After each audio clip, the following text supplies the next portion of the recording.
bersyukur padamu Tuhan atas kasih-Mu. Sama-sama katakan dan bermazmur bagi nama-Mu yang kudus.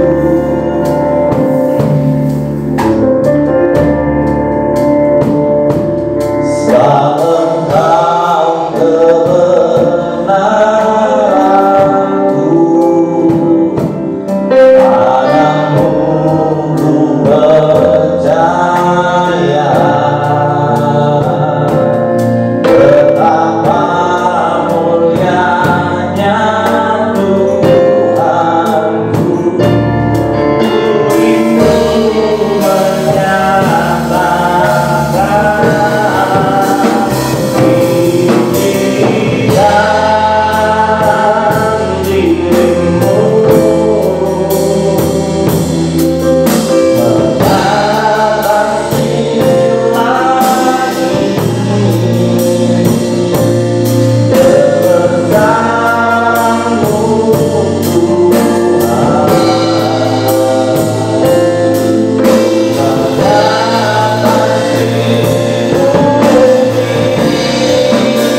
sukacita.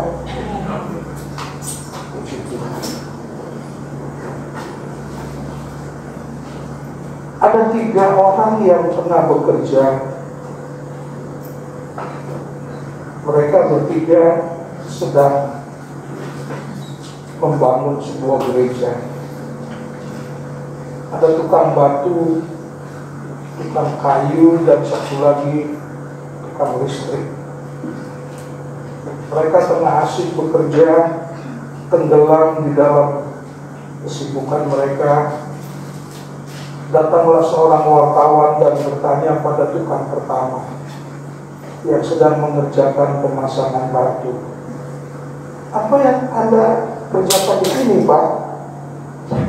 "Oh, saya kan sedang kerja. Kalau tidak kerja, dari mana anak-anak saya makan? Saya butuh kerjaan ini karena saya butuh uang." "Oh, jadi Bapak kerja untuk membiayai hidup keluarga ya?" "Ya jelas lah." "Oh ya, terima kasih Pak. Kerja yang rajin ya Pak."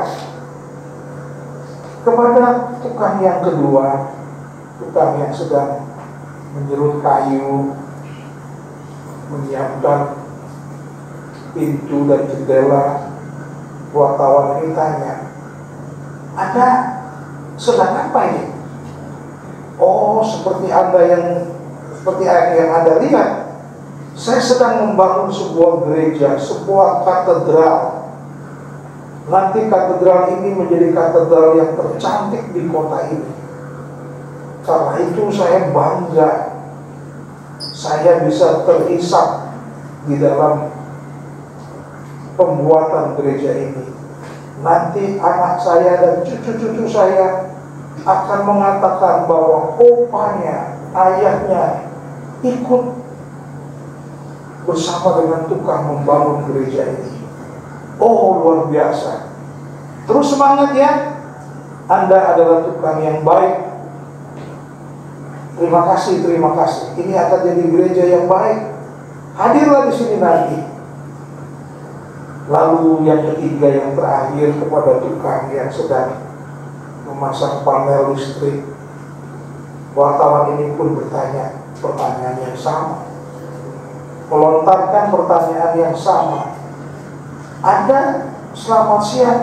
Apa yang Anda sedang lakukan? Kelihatannya Anda tengah memasang listrik. Hati-hati dengan jenis pekerjaan ini.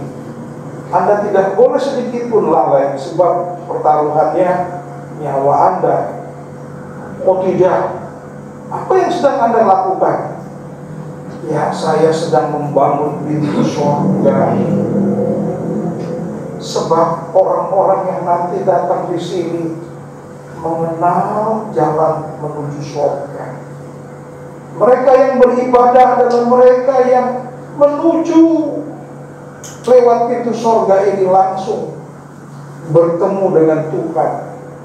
"Oh, jadi yang Anda kerjakan, saya membuka pintu surga selebar-lebarnya, sebaik-baiknya, supaya orang tertarik untuk ada di sini, memuja Tuhan, mengikut Tuhan, dan akhirnya boleh bersama-sama dengan Tuhan di surga langit bumi baru." Saudara, pertanyaan sama, tapi jawaban berbeda. Apakah dalam kesempatan ini pertanyaan yang berbeda ini ada yang salah, ada yang benar? Tidak. Tiga-tiganya benar. Tidak ada yang salah dalam hal ini. Tidak ada yang keliru. Tiga-tiganya benar. Karena mereka menjawab dari sudut pikir dan sikap hati masing-masing. Bagi yang pertama, ia mesti bekerja supaya dapat rezeki.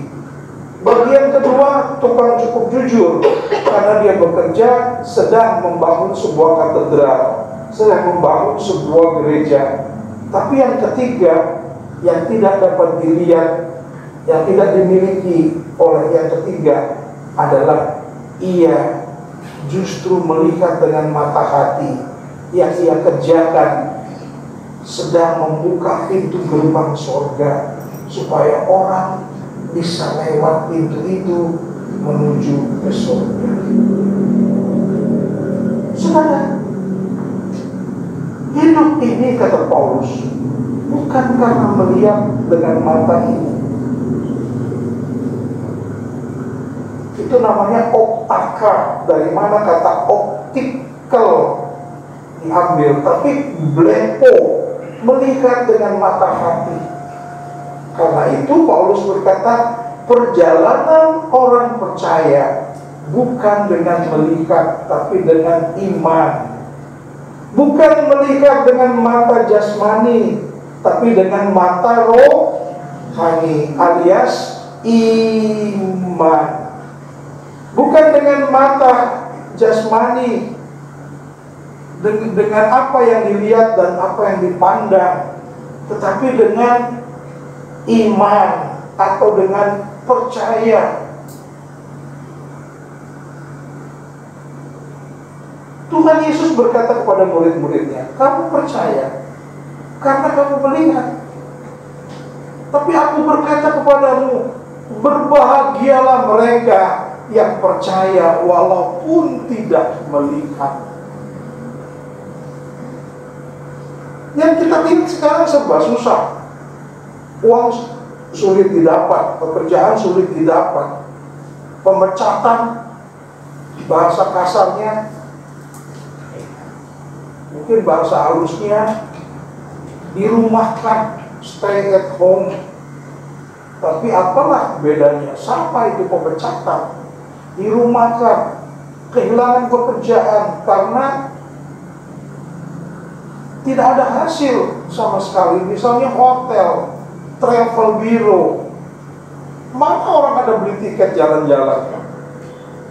Dirumahkan, syukur masih dapat 20% gaji, sekedar ikatan. Nanti kalau bangkit lagi ekonomi, kau kupanggil lagi ya nak, sekarang tolong terima 10% dulu tiap bulan. Ikatan saja sebagai tanda relasi. Kasihan, sekarang lagi susah. Tetapi anak Tuhan harus hidup tidak berdasarkan penglihatannya, tidak berdasarkan harapan kepada dunia, tidak berdasarkan perasaan, pikiran, dan pertimbangannya belaka, tapi harus dengan iman. 2 Korintus pasal yang kelima ayat yang ke-7. 2 Korintus pasal 5 ayat yang ke-7. Sebab hidup kami ini adalah hidup karena percaya, bukan karena melihat. Iya. Hidup orang percaya, hidup yang sebenarnya bukan dituntun oleh apa yang dia lihat, apa yang dia rasa, apa yang dia dengar, apa yang orang lain lakukan, apalagi apa kata orang. Tidak. Saudaraku, belajarlah terus untuk bersyukur dengan apa yang ada. Belajarlah berterima kasih kepada Tuhan untuk apa yang Anda punya sekarang. Sebab banyak orang yang bermimpi saja takut untuk memiliki apa yang Anda punya. Nggak punya mimpi.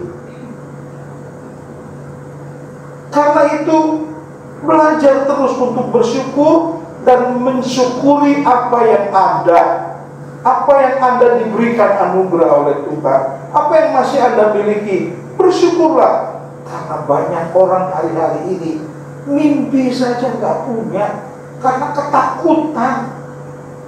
Memimpikan apa yang Anda punya, nggak sanggup mereka. Itulah kelebihan hidup Anda dan saya yang berjalan dengan iman bersama dengan Tuhan. Amin. Karena itu, kalau ada orang rendahkan diri saudara, orang injak saudara, Anda nggak jadi sampah. Kalau orang puja saudara, Anda nggak jadi rembulan. Kalau orang sering kebaikan Anda disalah mengerti, Anda nggak perlu luka. Orang nggak pernah ucapkan terima kasih buat kebaikanmu, seperti engkau tak terlihat, nggak ada, nggak dianggap ada. Anda nggak perlu kecewa dan luka. Itu semua dari Tuhan kok. Bersyukur saja. Amin. Anda direndahkan, dihina, Anda nggak jadi sampah. Anda dipuja, nggak jadi rembulan. Kebaikanmu dilupakan orang, nggak perlu jadi luka. Bersyukur saja. Hidup ini perlu terus berjalan sampai di sorga. Dan itu tujuan kita. Nggak perlu patah semangat. Nggak perlu Anda tawar hati lalu berhenti jadi manusia. No. Syukuri apa yang ada. Sebab banyak orang hari ini mimpi saja nggak punya seperti yang Anda sedang Anda miliki hari ini. Mimpi aja takut. Saudara, berjalanlah, Paulus bilang, bukan dengan penglihatan, tapi dengan iman, dengan kepercayaan. Rawatlah kepercayaan itu. Itu kata lain untuk berjalan dalam roh, sama itu. Bukan dengan daging, sama. Pengistilahannya yang beda. Pengistilahannya berbeda, ya. Mari kita buka Galatia 5 ayat 16. Galatia 5 ayat 16. Maksudku ialah hiduplah oleh roh, maka kamu tidak akan menuruti keinginan daging. Puji Tuhan. Kalau ini di sini bukan Roh Kudus, bukan Roh Tuhan, tapi roh kita. Karena tadi kita bicara bukan dengan penglihatan tapi dengan iman. Ini rohnya orang beriman. Jadi kalau berjalan dalam roh, kita nggak mungkin akan ikuti dosa. Roh kita akan kuat. Manusia roh kita itulah yang mematikan hawa nafsu, mematikan daging. Justru disinilah sebetulnya kemenangan orang percaya. Biang keladinya di dalam gereja Tuhan, lirik lagu yang berkata ku menang bersama Yesus Tuhan, ku menang. Yesus mengasihiku, ku menang. Makanya aku jadi pemenang, bahkan lebih dari pemenang. Bro, tunggu dulu, jangan asal ngejeblak lu ngomong. Yang menang tuh yang mana? Anak Tuhan yang bagaimana yang menang? Ini yang berjalan di dalam roh, barulah mungkin punya potensi untuk menang. Tapi kalau yang berjalan dalam daging, makin tenggelam dalam kubangan dosa, bisa boro-boro jadi pemenang. Jangan ngawur dan sembarangan dengan pernyataan-pernyataan klise begitu. Itu lebih banyak menunjuk kepada bahasa liturgis, bahasa teologis, ya, bahasa ibadah gitu. Kadang-kadang kita terlalu hanyut dalam pemahaman kosong, dalam pemahaman nalar yang hampa, tapi tak punya pengalaman, nol pengalaman, miskin pengalaman, ngomongnya pinter setinggi langit, tapi kenyataannya nol besar. Jangan berjalan dalam roh, tak akan mengikuti daging. Benar, karena roh kita diberi makan banyak-banyak. Orang tua yang punya anak 2-3 bulan paling punya pengalaman. Kalau dia kasih anaknya cukup makan, kasih Scott emulsion, minyak ikan yang bau amis itu, wah, bertumbuhnya cepat sekali. Kasih embos dan lain sebagainya, 2 bulan, 3 bulan, 4 bulan, 5 bulan, gemuk sekali. 11 bulan mulai merangkak, duduk, setahun jalan, setahun 2 bulan, 3 bulan sudah bisa latih kicik. Perkembangannya cepat. Kenapa? Makan. Nutrisi sama. Roh kita kalau diberi nutrisi yang baik, yaitu firman yang sejati, dia akan tumbuh. Manusia berhenti bertumbuh kalau dia nggak makan firman. Buktinya dari mana, Om? Manusia tumbuh kalau dia dua. Satu, berubah. Yang kedua, dibaharui. Nggak mungkin manusia bisa makin mencapai level seperti Yesus kalau dia nggak berubah dan dibaharui. Karena ada perubahan dan pembaharuan itulah yang disebut sama dengan bertumbuh. Orang kalau nggak berubah, nggak dibaharui, nggak bertumbuh, dia udah berhenti hidup. Itu bukan hidup yang sebenarnya. Orang hidup makin mencapai selevel, sekarakter, seperangai, seperilaku, seetika dengan Yesus. Nah, Saudara, Paulus sebetulnya sedang mengatakan hidup kita bukan karena atau bukan dengan berita, tapi dengan iman. Paulus mau mengarahkan kita kepada fokus yang benar sebetulnya. Bro, kemana fokus hidupmu? Kepada urusan-urusan surga, bukan urusan-urusan di bumi. Dia pertama mau menarik kita kepada fokus yang benar. Sebab kalau tidak, kalau fokus kita keliru, hidup kita nih yang kita rasakan hari kita yang menderita, patah semangat, putus cinta, pengen bunuh diri, kontrakan udah habis tinggal sebulan, kita ketakutan. Hidup begitu terus diwarnai. Ini namanya hidup terkutuk. Nggak boleh hidup kita begitu.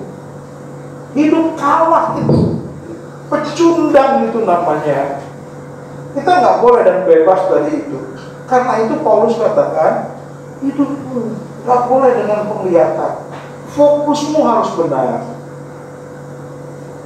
Fokusmu harus tepat. Sasaran dan fokusmu itu harus akurat, true and correct. Ya, itu sebabnya supaya di dunia ini meskipun ada penderitaan, Paulus bilang engkau tidak hancur dengan penderitaan.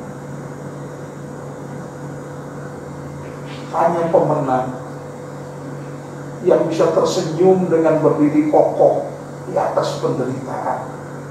Dari mana? Dari sini.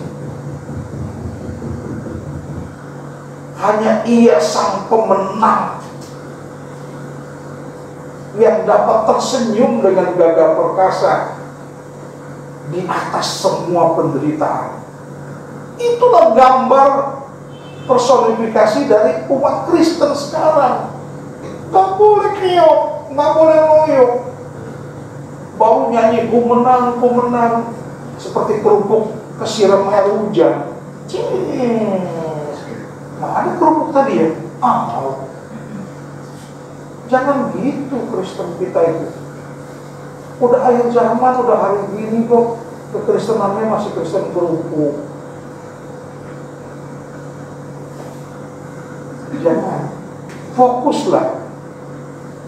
Ya. Walaupun menderita, Paulus katakan penderitaan itu ringan. Mari kita buka 2 Korintus 4:17. Baik, ringan. 2 Korintus 4 ayat 17. Ya. Sebab penderitaan ringan yang sekarang ini mengerjakan bagi kami kemuliaan kekal yang melebihi segala-galanya. Iya. Jauh lebih besar daripada penderitaan kami. Tuh, coba tolong sekali lagi. Sebab penderitaan ringan yang sekarang ini mengerjakan bagi kami kemuliaan kekal yang melebihi segala-galanya. Iya. Jauh lebih besar daripada penderitaan kami. Ya. Kalau hidup ini dengan penglihatan, fokusnya kepada penderitaan. Habis saudara, keok saudara, jadi pecundang. Tapi kalau fokusmu benar, bukan pada kesulitan dunia ini, tapi kepada yang dikatakan jauh lebih besar. daripada penderitaan. Apa itu? Kemuliaan kekal. Yang ketiga, Galatia 6 ayat 17. Galatia pasal 6 ayat 17. Ya. Selanjutnya, janganlah ada orang yang menyusahkan aku, karena pada tubuhku ada tanda-tanda milik Yesus. Ya. Apa itu? Tanda-tanda milik Kristus, menggunakan kata stigma, tanda. Paulus dalam Korintus berkata, seringkali aku bahaya penyamun dan perampok, aku gak makan, gak punya uang, aku terlunta-lunta di lautan, di ombak yang ganas, aku dianiaya, setiap kali dicambuk 30 kurang 1. Itu yang dimaksud, dalam tubuhku ada tanda aku ini milik Kristus. Tanda itu penderitaan. Saudaraku, jadi mari bersyukur. Waktu saya ada di Korea, di Bukit Doa Osagri, di situ bentuknya seperti Bahtranus, isinya ribuan orang sakit. Sekali ibadah mungkin 2.000 orang. Rata-rata yang sakit ibadah, tapi yang sakit terminal yang udah nggak bisa jalan ditaruh di tenda-tenda dengan siaran dari CCTV dari gereja itu disalurkan. Di pinggirnya mungkin ratusan gua doa. Itu di Korea Selatan, tapi bagian utara di kota Osagri. Saya ingat betul ketika kami beribadah di gereja Bahtranus itu, ada satu pendeta. Sementara dia berkhotbah, dia bilang begini, saya tamatan sekolah Alkitab Choyonggi di sini, tapi saya masuk sekolah Choyonggi baru umur 60, baru sekolah. Saya lebih banyak di militer. Setelah pensiun baru saya sekolah. Ada yang tanya, Bapak gelar apa? Saya nggak punya gelar, tapi saya bangga dengan gelar saya. Dia buka jasnya, dia buka hemnya, itu badannya luka-luka penuh. Rupanya nggak dijahit, lukanya buruk sekali, luar biasa. Lipetan-lipetan kulitnya tidak estetika lah, tidak, apalagi kenal dengan dokter spesialis bedah kosmetik, jauh kayaknya, jauh. Atau bedah rekonstruksi juga jauh. Kayaknya asalan lah gitu lah. Cuman kalau saya ngomong nggak tega, kayak jahit karung, kasar sekali gitu. Tapi udah sembuh tentu. Dia bilang begini, inilah kebanggaan saya. Dia bacain ayat itu. Di dalam tubuhku ada tanda-tanda bahwa aku ini milik Kristus. Aku diakui Tuhan karena aku punya tanda. Wah, bagus sekali. Nggak ada mata yang kering. Kita semua menangis melihat kerendahan hati dari pendeta Korea itu. Udah tua, 60 lebih. Luar biasa. Penderitaan itu justru mengerjakan bagi kita. 1 Petrus 4 ayat 11 ayat 1. Ini hasil guna penderitaan ini. Ya, dia mengerjakan apa penderitaan itu bagi kita? Ini membuat kita berhenti berbuat dosa. Mari 1 Petrus 4 ayat 1. 1 Petrus pasal 4 ayat yang pertama.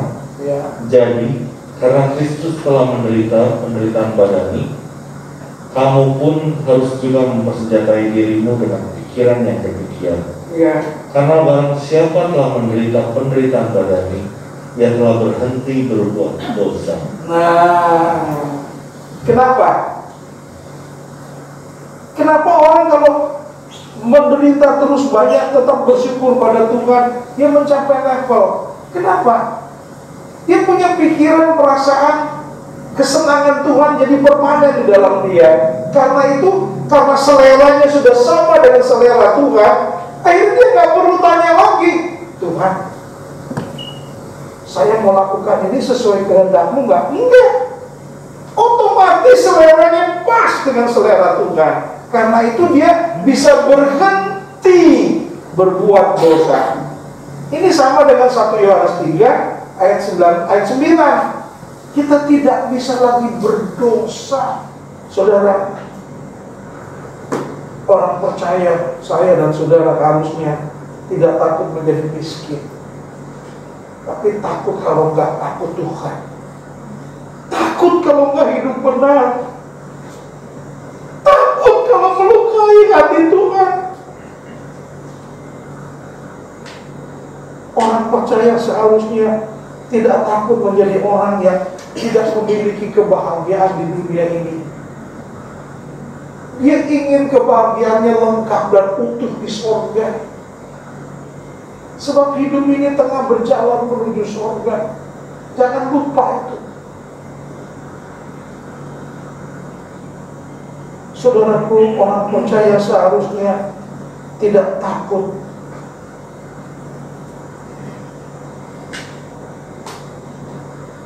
kalau tidak menjadi kaya. Gak khawatir sedikit pun kalau ini kurang, itu kurang. Sebab dia lebih cenderung, lebih gandrung pada akan hidup benar dan hidup suci.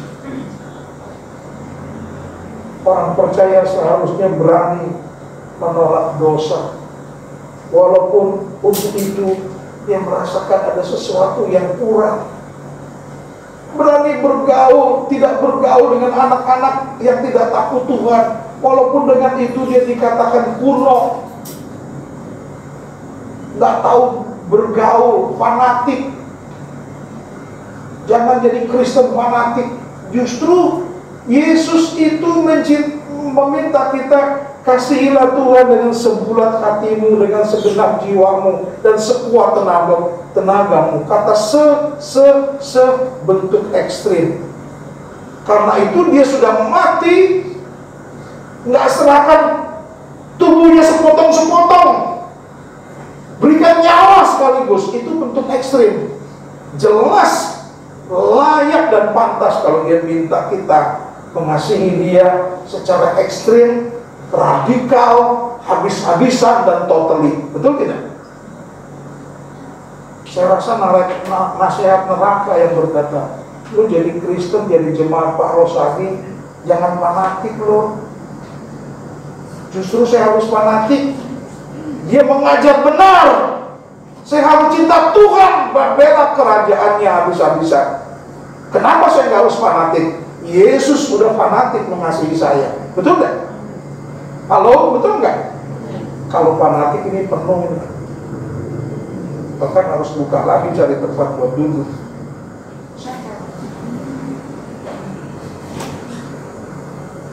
Iya, yang terakhir, kenapa kita harus berjalan dengan iman, bukan dengan penglihatan?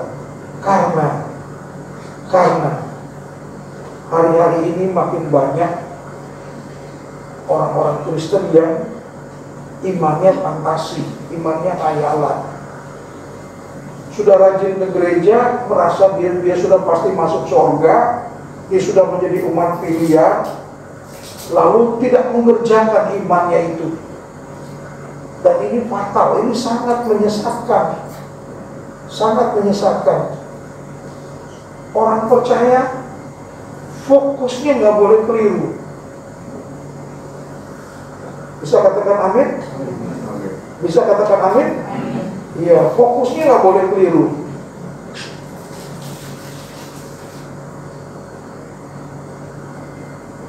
Kalau iman fantasi, imannya palsu, imannya hayalan, imannya cuma dalam nalar, terus gini.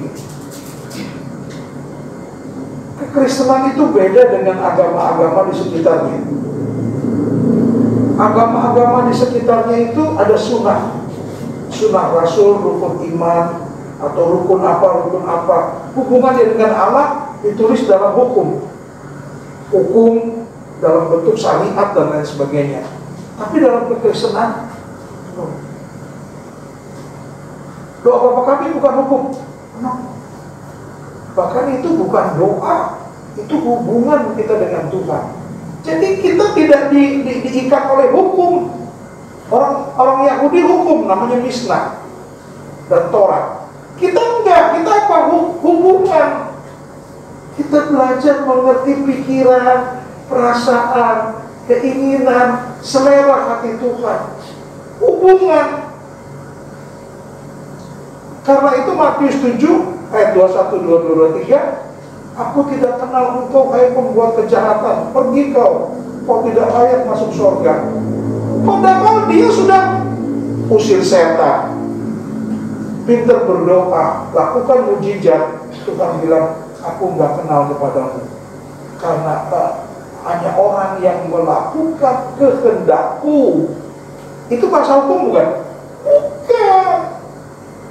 Melakukan kehendakku itu bukan cuma percaya di nalar, bukan iman pikiran, tapi iman perbuatan yang melakukan kehendakku. Bukan orang yang berseru-seru yang selamat, yang melakukan seperti apa yang kupikirkan, yang kuingini, yang jadi seleraku, yang jadi kehendakku dan kesukaanku.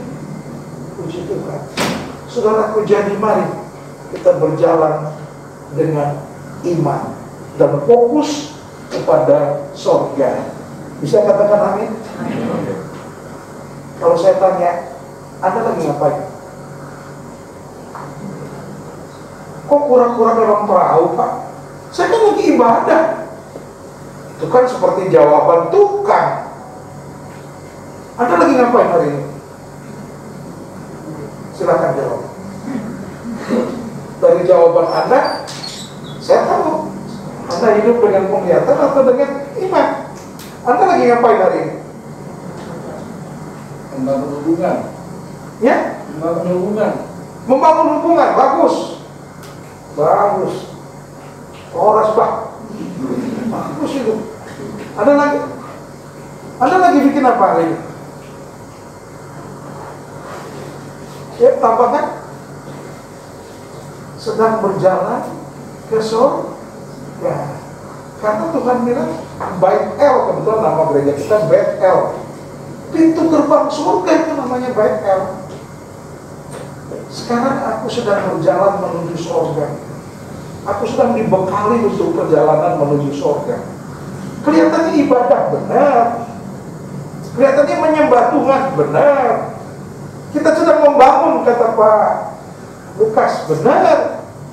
Tapi tujuan kita sedang berjalan menuju surga. Itu jawaban dari seorang yang berjalan dengan iman. Tuhan memberkati. Ingat, perjalanan kita sedang menuju ke level tidak bercacat dan tidak bercela, yaitu level kodrat ilahi, bukan kodrat daging. Kiranya kebenaran firman Tuhan pagi ini boleh mengubah kita, membaharui kita, dan mengangkat kita lebih tinggi, lebih sesuai dengan harapan Tuhan. Tuhan memberkati. Mari kita